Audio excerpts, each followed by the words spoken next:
Na kwenye habari iliyotufikia hivi punde ni kwamba mbunge wa Kajiado Magharibi Ole Sunguya akana madai ya kukamatwa kwake na makachero wa kupambana na ufisadi EACC.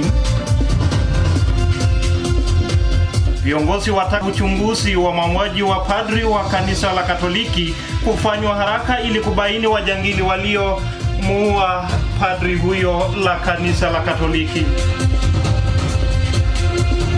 Na wanahabari wawili wa kampuni ya Nation Media Group walitishiwa maisha kwa kufichua kamari haramu ya kidini.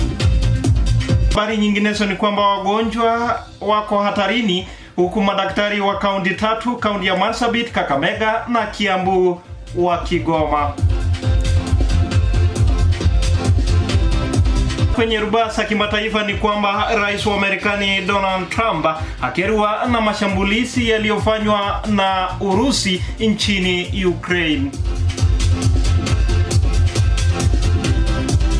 Kwa habari hizi na zinginezo tuende moja kwa moja hadi tamati, ni kuarifu yote kwa kina. Jina langu ni Amos Ole Sopiam.